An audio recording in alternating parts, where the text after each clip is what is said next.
DNA मित्रों, DNA में आज हम सबसे पहले बंगाल से आ रही उस तस्वीर का विश्लेषण करेंगे जो सिर्फ बंगाल के लोगों के लिए ही नहीं, दिल्ली, मुंबई, बिहार और उत्तर प्रदेश में बैठे लोगों के लिए भी बहुत महत्वपूर्ण है। यह तस्वीर देश की सेहत से जुड़ी है। यह तस्वीर देश के लिए बड़ी समस्या बन चुके बांग्लादेशी घुसपैठियों की है।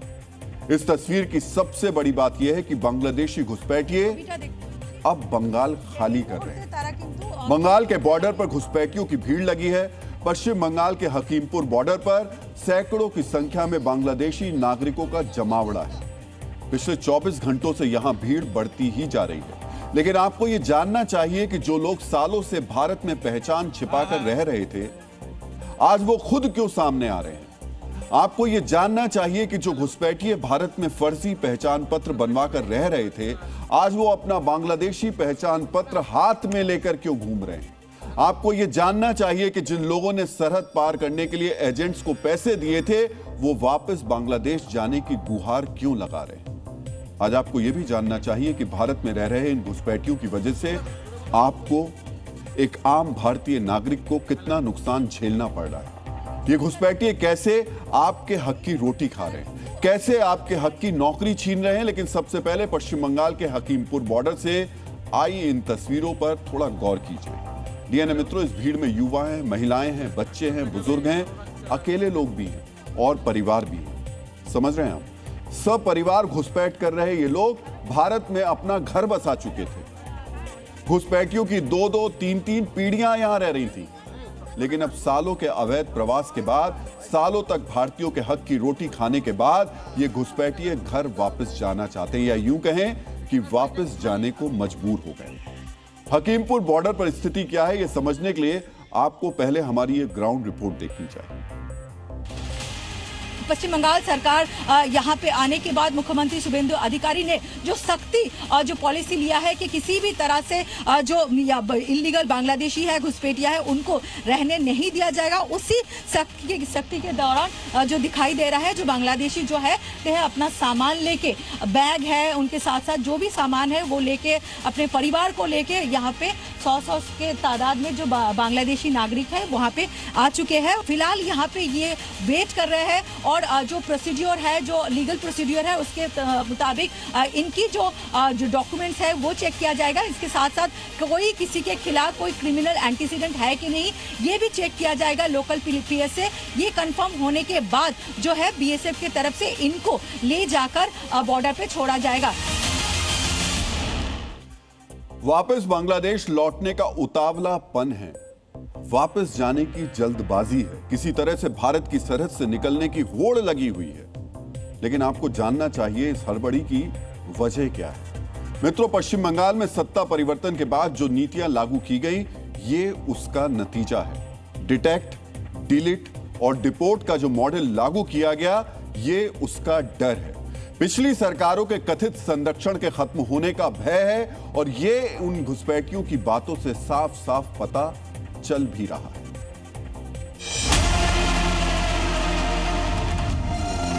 पहले तो वोटर लिस्ट में डिटेक्ट हो गया, उसका बाद वोटर लिस्ट में डिलीट हो गया, अभी तो टाइम आ गया है बंधु डिपोर्ट करने का। मैं कोलकाता के दमदम कैंट में रहता था, अब जाना ही होगा। प्रशासन रखेगा ही नहीं तो क्या करूंगा। सरकार हम गरीब लोगों को नहीं रखेगी तो जाना ही होगा। वापस इसलिए जा रहा हूँ क्योंकि सरकार कह रही है कि चले जाओ। सरकार ने घोषणा की है इसलिए वापस जा रहा हूँ, और लोग भी वापस जा रहे हैं इसलिए यहाँ आया हूँ। अब चला जाऊँगा। यहाँ क्या सोच कर आई हो? यहाँ अब रहने नहीं दे रहे हैं इसलिए जा रही हूँ। ये जो नई सरकार आई है ये हमें यहाँ रहने ही नहीं दे रही है, इसलिए मैं जा रहा हूँ। जो नई शुभेंदु सरकार आई है हमें मजबूर कर रहे हैं जाने के लिए। डीएनए मित्रों, हकीमपुर बॉर्डर पर जो तस्वीरें इस वक्त दिख रही हैं वो इससे पहले एसआईआर प्रक्रिया के समय भी दिखाई दी थी। लेकिन इस वक्त जो तस्वीरें आ रही हैं, अब हम आपको उसकी टाइमिंग भी समझाते हैं। मित्रों, कल ही पश्चिम बंगाल के मालदा जिले में पहला डिटेंशन सेंटर खुला, जिसे होल्डिंग सेंटर नाम दिया गया। मुर्शिदाबाद में भी एक होल्डिंग सेंटर खोला गया है और आज घुसपैठिए बॉर्डर पार पर जमा हो गए। मित्रों, बंगाल के डिटेंशन सेंटर से ग्राउंड रिपोर्ट भी आपको देखनी चाहिए, लेकिन उससे पहले देखिए कि घुसपैठिए डिटेंशन सेंटर का नाम सुनकर ही कितना खौफ खा रहे हैं। কেন মানুষের জীবনে সব জিনিসটা একটা ভয় থাকে। पहले से तैयारी करके रखनी चाहिए। कैंप में पता नहीं कौन सी कैसी परिस्थितियां रहेंगी, इसलिए मैं पहले ही अपने देश जा रहा हूं।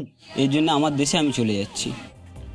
डीएनए मित्रों, बांग्लादेशी घुसपैठियों में जो डर आज दिख रहा है वो पहले भी दिखना चाहिए था, लेकिन पहले इनके पास वोट बैंक वाला कवच था, सरकार का कथित संरक्षण था। इसका असर यह हुआ कि घुसपैठियों को बंगाल में बसाया गया, उनकी खातिरदारी की गई, कईयों के पहचान पत्र बनवा दिए गए। पश्चिम बंगाल से निकलकर ये घुसपैठिए देश भर में फैल गए।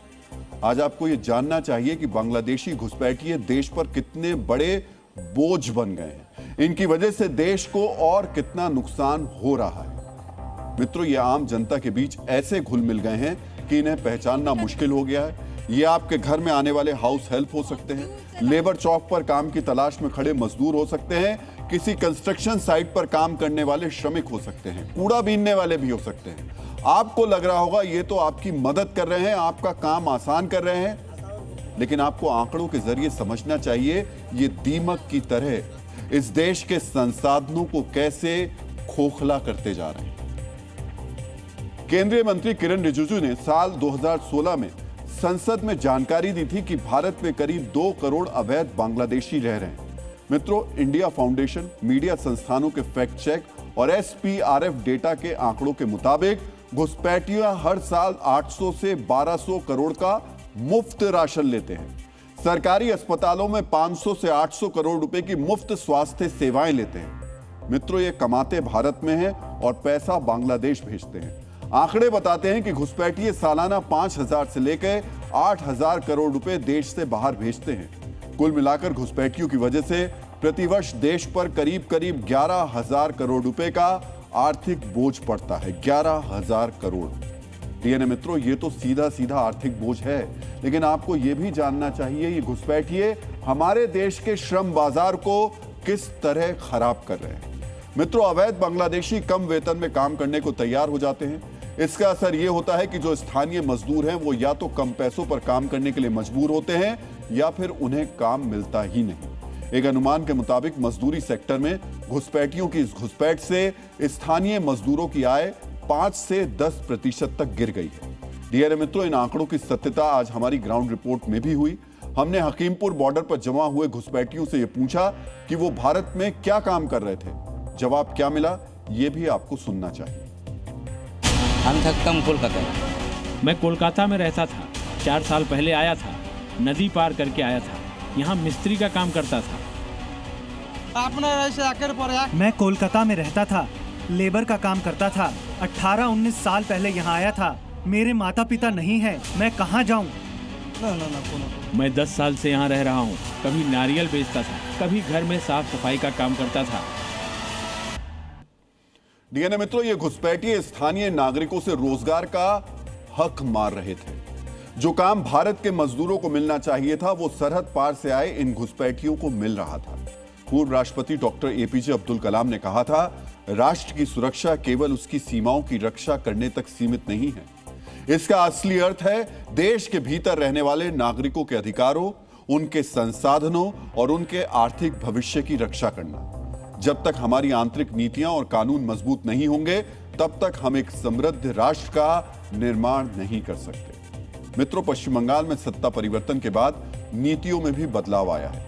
मौजूदा कानूनों को मजबूती से लागू किया जा रहा है। इसी का असर है कि बांग्लादेश बॉर्डर पर घुसपैठिए खुद जमा हो रहे हैं। घुसपैठियों की इस भीड़ को लेकर मुख्यमंत्री शुभेंदु अधिकारी ने आज क्या कहा, देश में छिपे दूसरे घुसपैठियों के लिए शुभेंदु अधिकारी ने क्या मैसेज दिया, आपको यह भी ध्यान से सुनना चाहिए।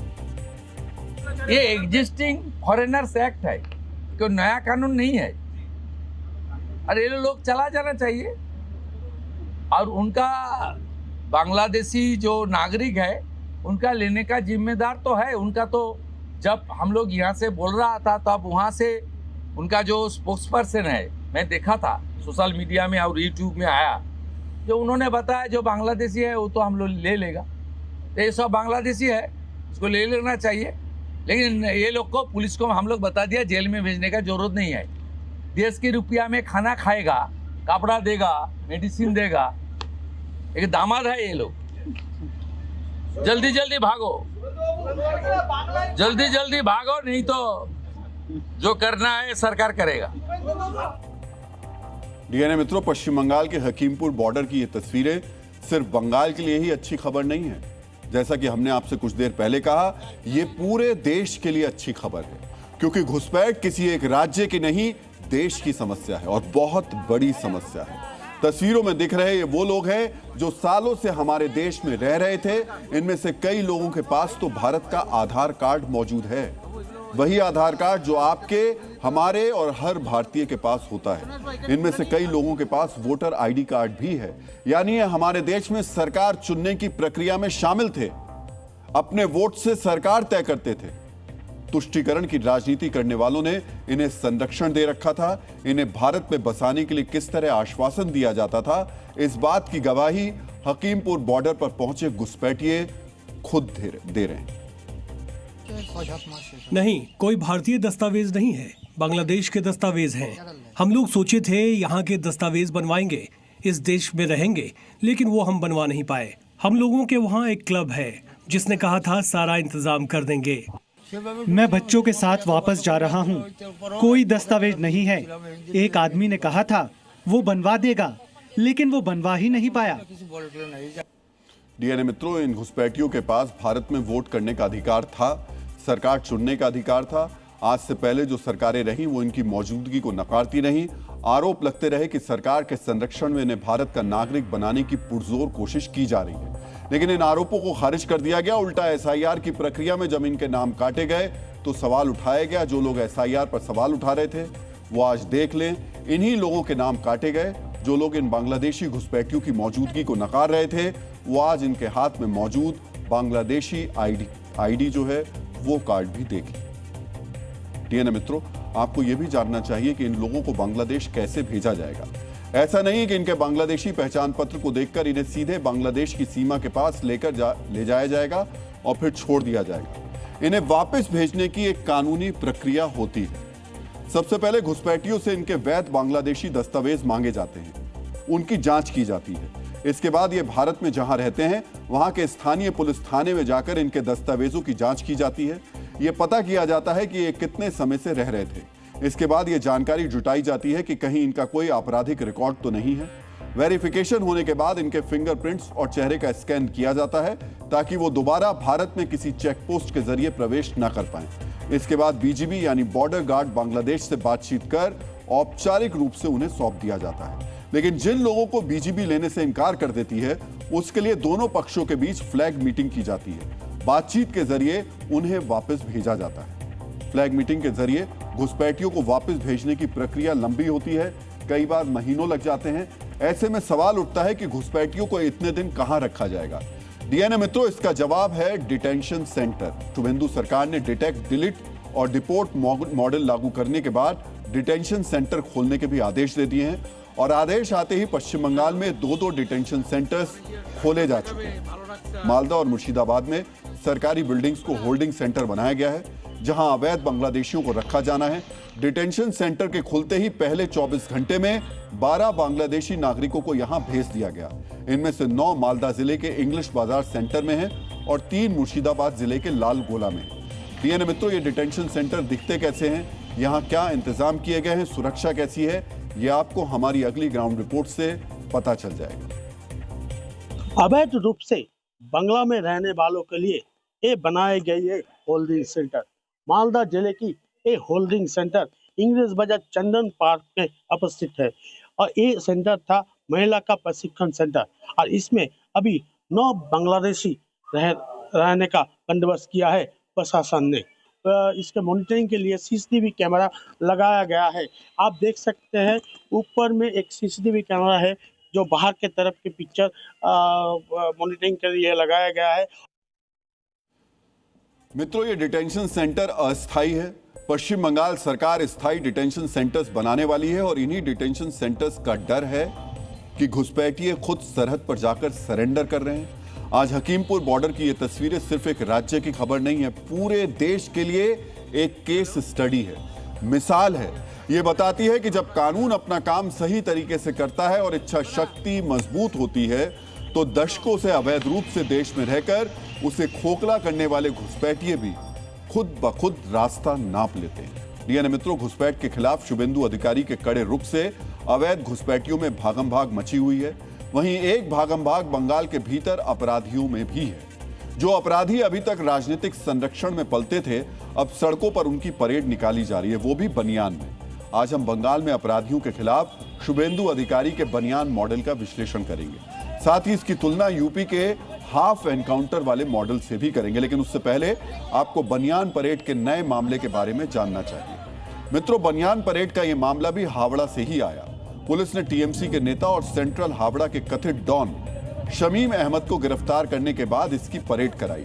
परेड के वक्त शमीम के हाथों में हथकड़ी लगी हुई थी और वो सिर्फ बनियान और हाफ पैंट पहने हुए था। जिस इलाके में शमीम अहमद का आतंक था, दबदबे के कारण जिसका दूसरा नाम गब्बर था, उसे इसी तरह सड़कों पर पुलिस वालों ने घुमाया। सेंट्रल हावड़ा में शमीम अहमद कई तरीके की गैर कानूनी गतिविधियों में शामिल था। उसके खिलाफ अलग अलग थानों में 10 केस दर्ज हैं। इनमें जबरन वसूली, अवैध हथियार रखने और गो तस्करी जैसे मामले तो थे ही। इसके अलावा एनआईए ने इसे रामनवमी की शोभा यात्रा पर हमले के सिलसिले में भी गिरफ्तार किया था। फिलहाल इस केस में वो जमानत पर था। कहा जाता है कि शमीम अहमद को इलाके के टीएमसी विधायक और पूर्व मंत्री अरूप रॉय का संरक्षण मिला हुआ था। इसी वजह से पुलिस इसके खिलाफ कार्रवाई करने से बचती थी। लेकिन बंगाल में टीएमसी की हार के बाद भी इसकी गुंडागर्दी खत्म नहीं हुई। सेंट्रल हावड़ा सीट पर अरूप रॉय की जीत के बाद इसने शिवपुर इलाके में आतंक फैलाया। आरोप है कि शमीम अहमद की अगुवाई में बीजेपी अल्पसंख्यक मोर्चे के कार्यकर्ताओं और समर्थकों पर बम फेंके गए और फायरिंग की गई। इस वारदात के बाद नई सरकार बनते ही इसके खिलाफ केस दर्ज हुआ, लेकिन तब तक ये भागकर मुंबई चला गया। 3 दिन पहले हावड़ा पुलिस इसे मुंबई से गिरफ्तार करके लाई है। उसके बाद शमीम के आतंक को खत्म करने के लिए बंगाल पुलिस ने इसकी परेड करवाई। मित्रों, पिछले 3 दिनों में हावड़ा में ऐसे 3 अपराधियों की बनियान में परेड कराई जा चुकी है। गैंगस्टर आकाश सिंह और होमगार्ड के बर्खास्त जवान शाहीन मोल्ला के बारे में हमने आपको बताया था। इसी कड़ी में तीसरा नाम शमीम अहमद का है। इन तीनों अपराधियों का राजनीतिक कनेक्शन था। तीनों टीएमसी से जुड़े हुए थे। उनके सिर पर टीएमसी के विधायक या मंत्री का हाथ होने का आरोप लगाया जाता है। लेकिन सरकार बदलते ही अब इनका यह हाल हो गया है कि बनियान में इनकी परेड निकाली जा रही है। डीएनए मित्रों, हंगरी के प्रसिद्ध विद्वान थॉमस स्टीफन ने कहा है कि कानून तोड़ने वाले को दंड नहीं मिलना कानून मानने वालों के साथ धोखा है। कानून तोड़ने वाले को दंड देने के उद्देश्य से ही बंगाल में अब उनकी परेड कराई जा रही है। मित्रों, अपराधियों को दंड देने का एक मॉडल यूपी में भी चल रहा है। अपराध के खिलाफ शुभेंदु अधिकारी के बनियान मॉडल को कुछ ही दिन हुए हैं, लेकिन यूपी में अपराधियों के खिलाफ हाफ एनकाउंटर का मॉडल पिछले कई वर्षों से जारी है। शायद ऐसा कोई दिन बीतता होगा जब यूपी के किसी न किसी जिले में अपराधी का एनकाउंटर नहीं होता हो। पैर में गोली लगने के बाद अपराधी लड़खड़ाकर चलते दिखाई देते हैं। मित्रों, आज भी यूपी के कम से कम 6 जिलों में अपराधियों के हाफ एनकाउंटर हुए। गाजियाबाद से लेकर आजमगढ़ तक ये हाफ एनकाउंटर हुए। यूपी में पिछले 9 वर्षों के दौरान कुल मिलाकर 17,043 एनकाउंटर हुए हैं, यानी एक दिन में 5 एनकाउंटर का औसत है। इनमें 11,834 हाफ एनकाउंटर हैं, यानी 69% हाफ एनकाउंटर है। अपराधियों का हाफ एनकाउंटर हो या बनियान में उनकी परेड, दोनों अपराध के खिलाफ सख्त कार्रवाई के उदाहरण है। दोनों का मकसद अपराधियों में डर पैदा करना है। अंतर यह है कि हाफ एनकाउंटर में अपराधी को जान का डर सताता है, वहीं बनियान परेड में अपराधी को मानसिक तौर पर डराया जाता है। कई वर्षों की गुंडागर्दी के बाद जो डर आम लोगों में पैदा करता था, वो बनियान परेड के दौरान खुद ही कुछ ही मिनटों में गायब हो गया। अभी बनियान मॉडल भले ही हावड़ा तक सीमित है, लेकिन अपराधियों के खिलाफ शुभेंदु अधिकारी के सख्त रुख को देखते हुए जल्द ही दूसरे इलाकों तक भी ये फैलेगा।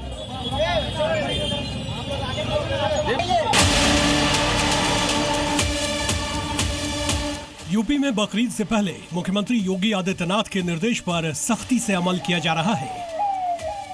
यूपी के कई जिलों में सुरक्षा बंदोबस्त बढ़ाया जा रहा है। यूपी के सबसे संवेदनशील जिलों में से एक संभल में पुलिस ने नियम कानून तोड़ने वालों को संदेश देने के लिए आज फ्लैग मार्च निकाला। संभल में सुरक्षा व्यवस्था बढ़ा दी गई और इस वक्त देख सकते हैं मेरे पीछे यहाँ फ्लैग मार्च निकाला जा रहा है और बकरीद तक लगातार सुरक्षा व्यवस्था बढ़ाई गई है। 24 के दंगे के बाद यहाँ पर संवेदनशीलता बढ़ गई, इसलिए प्रशासन किसी तरह का कोर कसर नहीं बरतना चाहता है। प्रशासन ने मुस्लिम समुदाय के साथ बैठक की और नियमों का पालन करने पर जोर दिया। संभल प्रशासन ने कहा है कि सार्वजनिक जगहों पर कुर्बानी पूरी तरह से प्रतिबंधित रहेगी, साथ ही प्रतिबंधित पशुओं की कुर्बानी नहीं होगी। अगर नमाज के लिए मस्जिद भर जाएगी तो मस्जिद कमेटी के वॉलंटियर लोगों को दूसरी मस्जिद भेजेंगे ताकि कोई सड़क पर नमाज न पढ़े। साथ ही कुर्बानी का वीडियो सोशल मीडिया पर डालने पर कार्रवाई की जाएगी। संभल में कुर्बानी के 14 स्थान तय कर दिए गए हैं। सुरक्षा के लिए संभल को 5 जोन और 16 सेक्टर में बांटा गया है। संभल के अलावा हापुड़, महाराजगंज और एटा में भी पुलिस ने फ्लैग मार्च निकाला। पुलिस संवेदनशील इलाकों की खास तौर पर निगरानी कर रही है। राजधानी दिल्ली में भी आज बकरीद से पहले फ्लैग मार्च निकाला गया। सेंट्रल दिल्ली की पुलिस ने अजमेरी गेट चौराहे से फ्लैग मार्च की शुरुआत की। पूरे लाभ लश्कर के साथ इलाके में शांति बनाए रखने के लिए लोगों को एक मैसेज दे रही है फ्लैग मार्च के जरिए कि जो भी त्योहार अपना मनाते हैं, बकरा ईद मनाते हैं, वो पूरी शांतिपूर्ण तरीके से मनाएं और इस बात का खास ख्याल रखें कि किसी भी समुदाय की भावना आहत ना हो। उत्तराखंड में भी सुरक्षा का खास ध्यान रखा जा रहा है। यूपी की तरह उत्तराखंड में भी मुख्यमंत्री पुष्कर सिंह धामी ने सड़क पर नमाज को लेकर सख्त रुख अपनाया है। इसे देखते हुए प्रशासन सुनिश्चित कर रहा है कि निर्देशों का उल्लंघन न हो। बकरीद पर कहीं कोई गड़बड़ी ना हो, इसके लिए कड़ी सुरक्षा की गई है, खासतौर पर उन संवेदनशील इलाकों में जहां उपद्रवी ऐसे मौके पर हिंसा और समाज को बांटने की साजिश रचते हैं। अब हम 15 वर्ष के एक किशोर की बर्बर हत्या का डीएनए टेस्ट करेंगे। मित्रों, यूपी के गौतम बुद्ध नगर में जेवर नाम का एक क्षेत्र है। वैसे तो जेवर का नाम पिछले कुछ समय से इसलिए चर्चा में है क्योंकि यहाँ वर्ल्ड क्लास एयरपोर्ट बन रहा है, लेकिन आज जेवर की बात इसलिए हो रही है क्योंकि यहाँ गोपाल शर्मा नाम के 15 साल के एक किशोर की बेरहमी से हत्या कर दी गई। सोचिए, 15 साल के मासूम की किसी से क्या दुश्मनी हो सकती है, फिर उसकी हत्या क्यों हुई? इस सवाल से 2 गांव में दुश्मनी की दीवार खड़ी हो गई। 15 साल का गोपाल शर्मा जेवर के बनवारी बासगांव से 21 मई को अचानक लापता हो गया। पहले घर वालों ने आसपास के इलाकों में उसकी तलाश की। गोपाल नहीं मिला तो शुक्रवार यानी 22 मई को थाने में शिकायत दर्ज कराई गई। 23 मई यानी शनिवार को बनवारी बासगांव से करीब 4 किलोमीटर दूर रोही गांव में एक खाली मकान में गोपाल का शव मिला। मित्रों, शव जिस हालत में मिला उसे देखने की हिम्मत ना आप में होगी और ना दिखाने की हिम्मत मुझ में है, लेकिन गोपाल के घर वालों को जरूर सुना सकते हैं। घर वालों से सुनिए 15 साल के मासूम गोपाल शर्मा के साथ कैसी हैवानियत हुई। बच्चे की बॉडी तो इतनी गंदी अवस्था में पाई गई थी कि देखा भी नहीं जा रहा था। बॉडी की माई आंख निकली हुई थी, तेजाब डला हुआ था, जीभ कटी हुई थी, वो देखा नहीं जा रहा था। थोड़ी देर देख के उसके बाद तो मैंने उसको दाग भी दिया है, तो मैंने नहीं देखी है क्योंकि देखने लायक ही नहीं थी। पल्ली साइड से पोस्टमार्टम होकर आई, बंद की बंद, और ऐसी वो चिता में लगा दी। उसका मुंह नहीं उभारा है। बहुत बुरी हालत थी, क्या बता ही ना सके हम। ऐसी बहुत बेकार हुई, बहुत गंभीर हालत थी उसकी, देखा नहीं गया मुझ पर। मुंह में पता नहीं क्या ठोक दिया, मुंह में खून, और कोई बता रहा है कि मैंने तो जीभ काटी। ये आँख इतनी बाहर आ गई, इतनी जैसे ये समझ लो खुंटी इतनी ऊपर। मेरी बेटा की बहुत बुरी दशाई में ऊपर ना देखो गया। फिर अचानक से जैसे उस दूधिया ने देखा, वो वहाँ से आया। उसके बाद में वहाँ से एक वहीं के लोग हैं जिनका फ़ोन आया यहाँ पे कि भाई तुम्हारी डेड बॉडी तो ना है, एक डेड बॉडी पड़ी है यहाँ, ये डेड बॉडी तुम्हारी तो नहीं है, और तुम्हारी हो तो ले जाओ, नहीं तो छोड़ जाओ। ये कहाँ का तरीका? वो डेड बॉडी के लिए गोदाम थोड़ी है। सोचिए, एक 15 साल के लड़के की भला किसी से क्या दुश्मनी हो सकती है, वो भला किसी को क्या नुकसान पहुंचा सकता है, लेकिन जिस विभत्स तरीके से उसकी जान ली गई, उसने बनवारी बासगांव के लोगों को आक्रोशित कर दिया। जो मासूम 9वीं क्लास में पढ़ता था, जिसने दुश्मनी का मतलब भी शायद नहीं समझा होगा, उसकी बर्बर हत्या कर दी गई। गांव के आक्रोशित लोग सड़क पर उतर आए। हत्यारों की गिरफ्तारी के लिए प्रदर्शन हुआ। प्रदर्शन में शामिल कई लोगों के हाथों में एक पोस्टर था। पोस्टर में मासूम गोपाल के हत्यारों को फांसी देने की मांग की जा रही है। 15 साल के गोपाल शर्मा के लिए इंसाफ मांग रहे लोग हत्यारों को फांसी देने की मांग कर रहे हैं। गोपाल के सिर पर चोट के गंभीर निशान मिले। जहां उसका शव मिला वहां खून फैला हुआ था, इसीलिए हत्या का आरोप लग रहा है। पुलिस ने संदिग्धों को हिरासत में लिया है। आरोपियों से पूछताछ की जा रही है। इस पूछताछ के बीच रोही गांव में सन्नाटा है, जिस पर गोपाल की हत्या का आरोप लग रहा है। उनके घरों में ताले लटके हैं। आज हमारे संवाददाता राहुल मिश्रा रोही गांव पहुंचे। देखिए उन्हें गांव में क्या मिला। आपको दिखा देना चाहता हूं कि ये राजपूताना बैठक है, जहां पर चौपाल लगती थी। उसके साथ ही साथ ये घर है सामने का, जिसमें अभी भी बिजली का कोई भी कनेक्शन नहीं है। और इसी घर के अंदर में जो पीछे की तरफ आपको दरवाज़ा दिखाई दे रहा है, वहाँ पर ही उस मासूम बच्चे की लाश यहाँ पर मिली थी। यही मेन अभियुक्त है, जिसके बारे में कहा जा रहा है कि ये मेन अभियुक्त यहाँ पर। 15 साल के मासूम की बर्बर हत्या करने वाले बीमार मानसिकता वाले हत्यारों के बीच कुछ सवाल ऐसे हैं जिनका जवाब अभी तक पुलिस ने नहीं दिया है। पुलिस ने अब तक पोस्टमार्टम की रिपोर्ट शेयर नहीं की है, यानी अब तक ये नहीं बताया गया कि 15 साल के गोपाल की मौत की सटीक वजह क्या है। जिस घर में गोपाल का शव मिला वो घर किसका है, इसका खुलासा भी पुलिस ने नहीं किया। कहा जा रहा है ये घर अवैध तरीके से बनाया गया था, लेकिन किसने बनाया इसकी जानकारी सामने नहीं आई है। मित्रों, यहाँ एक विशेष वीडियो हम आपको जरूर दिखाना चाहेंगे। मेरी बाईं तरफ पुलिस वालों को आप तस्वीर में एक पुलिस वाले को खाट पर लेटकर मोबाइल देखते हुए देख रहे होंगे। इस पुलिस वाले को मृतक गोपाल के घर पर तैनात किया गया था। तनाव को देखते हुए इन्हें मुस्तैद होना चाहिए था, लेकिन इनकी सारी मुस्तैदी मोबाइल पर वीडियो देखने में। सोचिए, एक तरफ मासूम की हत्या से नाराज और दुखी परिवार है, दूसरी तरफ मोबाइल पर वीडियो देखने वाले पुलिस वाले हैं। इसलिए सवाल पुलिस की कार्रवाई पर भी उठ रहे हैं और हम इनको दिखा रहे हैं। इनका जो काम है ना, वो वहां पर सुरक्षा स्थिति को सही दुरुस्त रखना है। और ये क्या कर रहे हैं? ये आराम से खाट पर लेट करके मोबाइल देख रहे हैं। और ऐसी तस्वीरें देख करके जो अपराध करने वाले होते हैं उनके हौसले भी बुलंद होते हैं। हालांकि पुलिस ने अब तक 15 से 16 संदिग्धों को हिरासत में लिया है, उनसे पूछताछ चल रही है। हिरासत में लिए गए संदिग्धों में पंकज भी शामिल है, जो उस घर के पास ही दुकान चलाता था जहां गोपाल का शव मिला। गोपाल के घर वाले पंकज को ही हत्याकांड का मुख्य आरोपी बता रहे हैं। मित्रों, आज हमारे संवाददाता ने पुलिस से गोपाल हत्याकांड की जांच पर जानकारी लेने की कोशिश की, लेकिन पुलिस ने जानकारी देने से इनकार कर दिया। आचार्य चाणक्य ने कहा है कि न्याय वही है जो निर्भय और निष्पक्ष होकर किया जाए। 15 साल के गोपाल की हत्या से आक्रोशित बनवारी बांसगांव के लोग भी इसी निष्पक्ष न्याय की मांग कर रहे हैं, लेकिन न्याय की पहली सीढ़ी यानी पुलिस की जांच ही सवालों में है। मित्रों, ये बहुत गंभीर मुद्दा है, इसलिए क्योंकि हत्या 15 साल के बच्चे की हुई, क्योंकि इस हत्या ने दो गांवों के बीच दुश्मनी की दीवार खड़ी कर दी। इसलिए जरूरी है कि जांच की प्रक्रिया निष्पक्ष दिखे और पुलिस उन सभी सवालों का जवाब दे जो पूछे जा रहे हैं। डीएनए मित्रों, अब हम ईरान पर ट्रंप के अचानक किए गए हमले का विश्लेषण करेंगे, जिससे पूरी दुनिया डरी हुई है। तेल और गैस के संकट से परेशान दुनिया भर के देश ईरान में युद्ध विराम का इंतजार कर रहे थे, लेकिन अचानक अमेरिका ने दोबारा ईरान पर हमला कर दिया। अमेरिकी राष्ट्रपति ट्रंप का कहना है यह रक्षात्मक हमला था। आखिर सीज फायर के काउंटडाउन के बीच इस तरह के हमले की क्या जरूरत थी? अमेरिका ने ईरान पर आज हमला क्यों किया, पहले इसे समझ लेते हैं। मित्रों, यह हमला दक्षिणी ईरान में हॉर्मुज के नजदीकी इलाकों पर किया गया।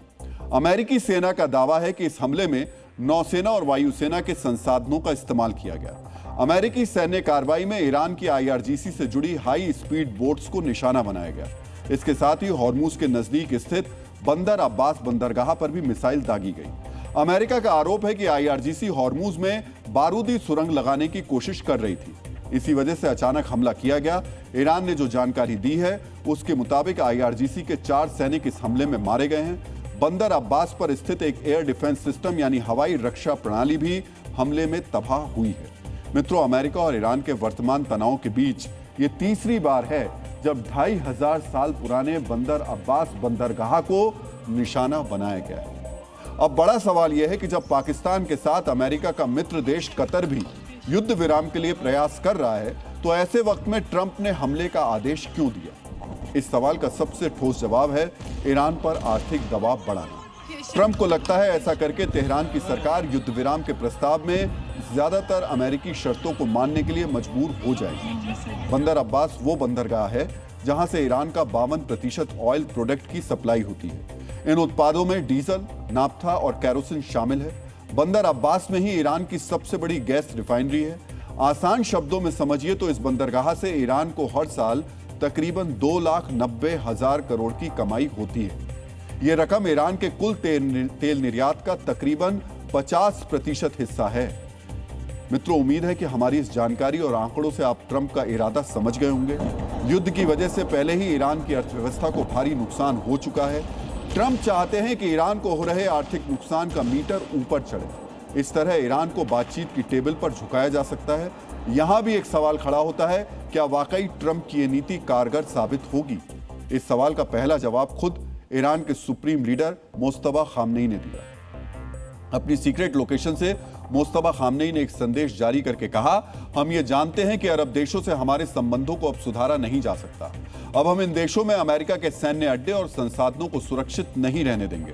मिडिल ईस्ट में अब अमेरिकी मौजूदगी को शून्य कर दिया जाएगा। मोस्तफा खामनेई के बयान में अरब देशों का जिक्र किया गया है। यह जिक्र बताता है कि ईरान अपनी पुरानी रणनीति पर ही चलेगा, यानी अमेरिका को जख्म देने के लिए अमेरिका के मित्र अरब देशों को निशाना बनाया जाएगा। इसी रणनीति का जिक्र प्राचीन भारत के ऋषि शुक्र ने भी किया था। शुक्र नीति में कहा गया है, बुद्धिमान राजा वही है जो शत्रु की जड़ पर प्रहार करे।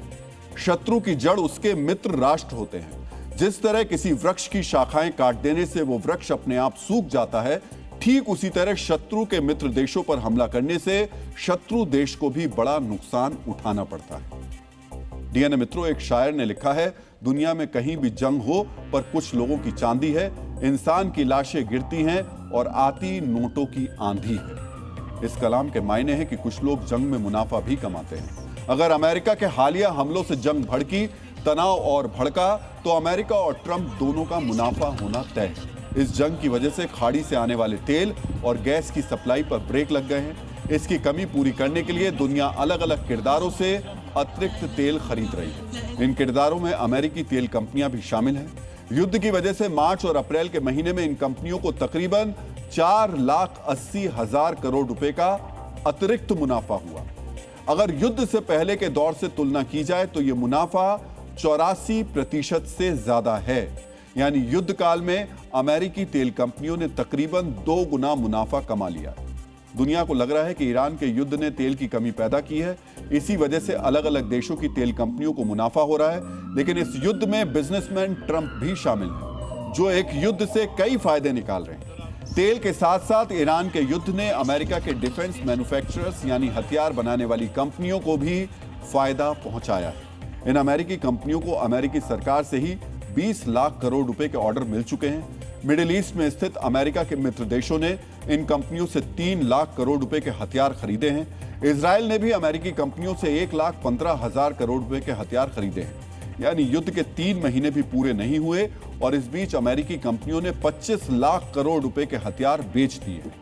आप जानकर हैरान हो जाएंगे कि जितनी राशि के हथियार अमेरिकी कंपनियों ने बेचे हैं, वो हमारे पड़ोसी पाकिस्तान के कुल बजट से 1.5 गुना ज्यादा है।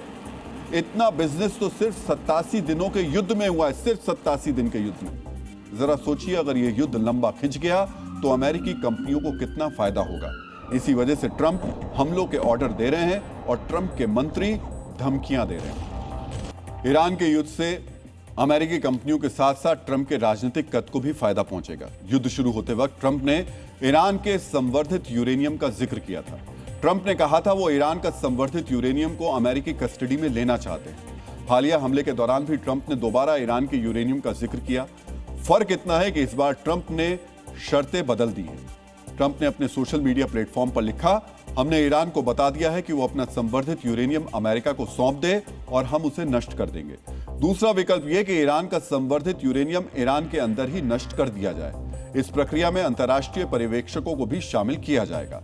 मित्रों, ईरान के यूरेनियम के लिए ट्रंप ने जो जाल बिछाया है, उसमें ट्रंप को दोनों तरफ से फायदा है। अगर ईरान ने यूरेनियम नहीं सौंपा तो जंग आगे बढ़ेगी, जिससे अमेरिकी कंपनियों को आर्थिक फायदा होगा।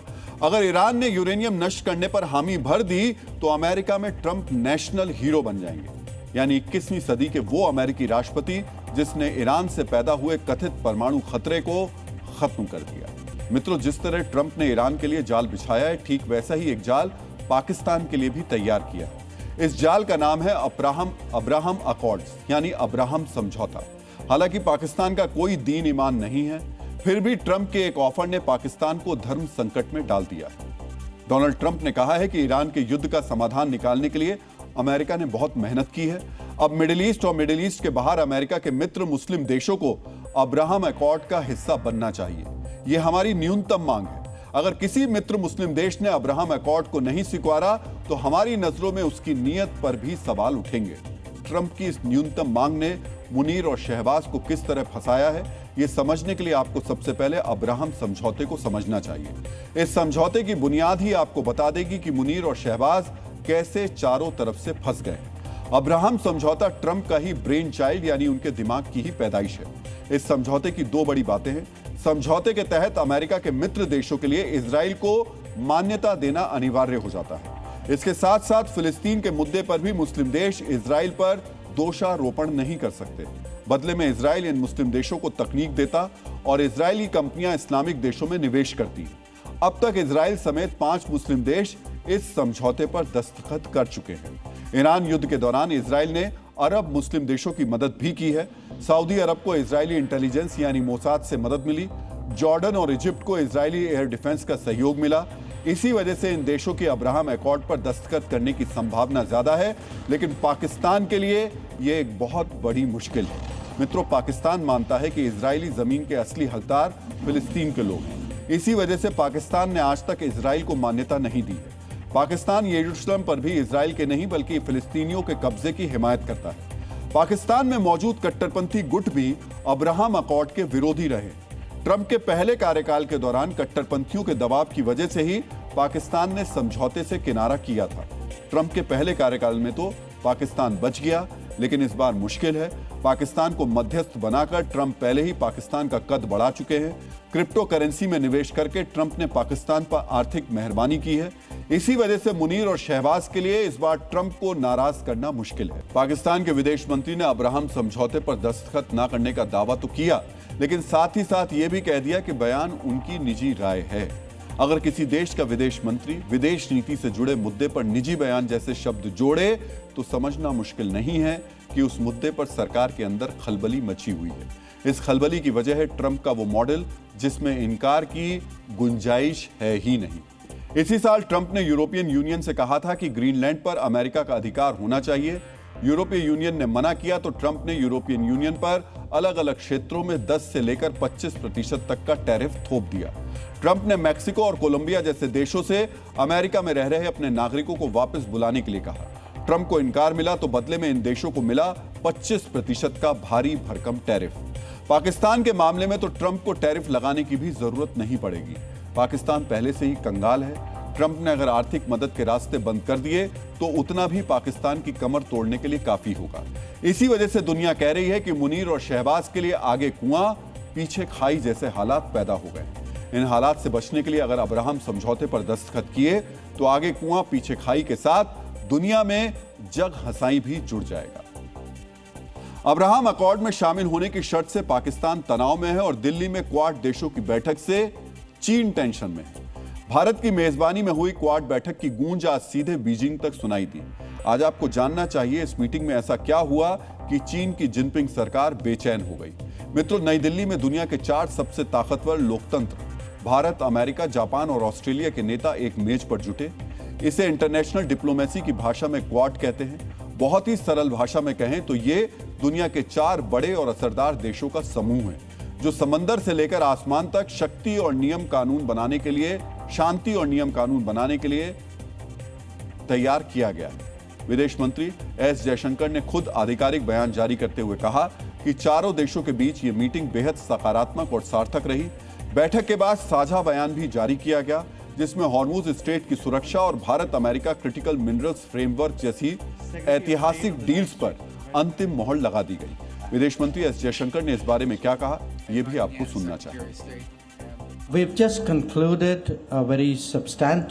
हमने क्वाड के विदेश मंत्रियों की एक बहुत ही गंभीर और सार्थक बैठक पूरी की है। हमारी बातचीत और द्विपक्षीय चर्चाओं का एक बड़ा हिस्सा दुनिया के मौजूदा हालात पर केंद्रित था। क्वाड होने के नाते स्वाभाविक रूप से हमारा पूरा ध्यान उन मुद्दों पर था जो हिंद प्रशांत क्षेत्र के लिए बेहद जरूरी है। चूंकि हम हिंद प्रशांत के अलग अलग कोनों में बसे 4 समुद्री लोकतांत्रिक देश हैं, इसलिए विचारों का ये आदान प्रदान हमारे लिए बहुत मूल्यवान और काम का रहा। The exchange of perspectives was an exercise of considerable value. चीनी विदेश मंत्रालय की प्रवक्ता माओ निंग ने क्वाड देशों की समुद्री निगरानी पहल पर अपनी प्रतिक्रिया दी। चीनी प्रवक्ता ने कहा, क्वाड को लेकर चीन का रुख हमेशा से स्पष्ट रहा है और चीन इसे अपने खिलाफ बना एक सैन्य समूह मानता है। मित्रों, चीन अक्सर क्वाड की आलोचना करते हुए इसे एशियाई नेटो कहता है। मित्रों, अब हम बॉलीवुड में धुरंधर बनाम डॉन की असली जंग का विश्लेषण करेंगे। बड़े पर्दे पर धुरंधर बनकर बॉर्डर पार दुश्मनों का सफाया करने वाले रणवीर सिंह मुंबई में अपनों के असहयोग का शिकार हो रहे हैं। फिल्म निर्माण से जुड़े टेक्नीशियंस की सबसे मजबूत संस्था federation of western India cine employees ने रणवीर सिंह के खिलाफ असहयोग का निर्देश दिया है। पर्दे पर रणवीर सिंह के धुरंधर अवतार को सेलिब्रेट करने वाली फिल्म इंडस्ट्री आखिर कैसे और क्यों उनके असहयोग का ऐलान कर रही है, अब इसे समझिए। Federation of western India cine employees ने अभिनेता रणवीर सिंह के खिलाफ असहयोग का नोटिस जारी किया है। सरल शब्दों में कहें तो फेडरेशन का कोई भी सदस्य अब रणवीर सिंह की किसी भी फिल्म से जुड़ा कोई काम नहीं करेगा। यह पूरा विवाद क्या है, इसकी जानकारी हम आपको देंगे, लेकिन पहले समझिए कि federation of western India cine employees ने रणवीर सिंह के खिलाफ जो नॉन कॉपरेशन डायरेक्टिव्स जारी किए हैं उसका असर क्या होगा। रणवीर सिंह के खिलाफ नॉन कॉपरेशन डायरेक्टिव्स जारी करने वाली federation of western India cine employees cinematographers, editors, makeup artist, sound engineers, spot boys, lightman यानी फिल्म प्रोडक्शन से जुड़े वर्कर्स की संस्था है। रिपोर्ट्स के मुताबिक इसके करीब 5 लाख सदस्य हैं। इस संस्थान के मेंबर्स यानी technicians, crew, daily veg workers के बिना कोई फिल्म या सीरीज शूट नहीं हो सकती है। रणवीर सिंह के असहयोग का मतलब है कि फेडरेशन से जुड़े technicians, crew, spot boys, vanity van, light, sound team उनके किसी प्रोजेक्ट में काम नहीं करेंगे। यानी जिन प्रोजेक्ट्स में रणवीर सिंह काम कर रहे हैं उन पर असर पड़ सकता है। रणवीर सिंह की फिल्मों की शूटिंग और प्रोडक्शन से जुड़े काम रुक सकते हैं। डीएनए मित्रों, कुल मिलाकर इस विवाद से फिल्म इंडस्ट्री से जुड़े लोगों को ही नुकसान होगा। फिर सवाल यह कि आखिर जिस झगड़े से बॉलीवुड का ही नुकसान होगा वो झगड़ा हो क्यों रहा है। मित्रों, इसे बहुत ध्यान से सुनिए और समझिए। रणवीर सिंह के असहयोग वाला यह विवाद जुड़ा है फरहान अख्तर की फिल्म डॉन 3 से। साल 2023 में फरहान अख्तर ने अपनी फिल्म डॉन 3 का ऐलान किया था। फिल्म में लीड रोल में रणवीर सिंह थे। आरोप है कि 2025 के आखिर में रणवीर सिंह ने शूटिंग शुरू होने से महज 2-3 हफ्ते पहले ही फिल्म को छोड़ दिया। फरहान अख्तर ने 11 अप्रैल 2026 को इसकी शिकायत Indian film and television directors association से की। फरहान ने आरोप लगाया कि फिल्म के प्री प्रोडक्शन यानी शूटिंग की तैयारी के लिए 45 करोड़ रुपए खर्च किए गए थे। रणवीर सिंह ने शूटिंग से पहले फिल्म छोड़ दी, इससे निर्माताओं को नुकसान हुआ। रणवीर सिंह 45 करोड़ के नुकसान की भरपाई करें। Indian film and television directors association ने रणवीर के खिलाफ फरहान की शिकायत को federation of western India cine employees को भेज दिया। झगड़ा सुलझाने के लिए फेडरेशन ने संबंधित पक्षों की बैठक बुलाई। रणवीर सिंह को नोटिस भेजकर व्यक्तिगत रूप से उपस्थित होने और अपना पक्ष रखने को कहा गया।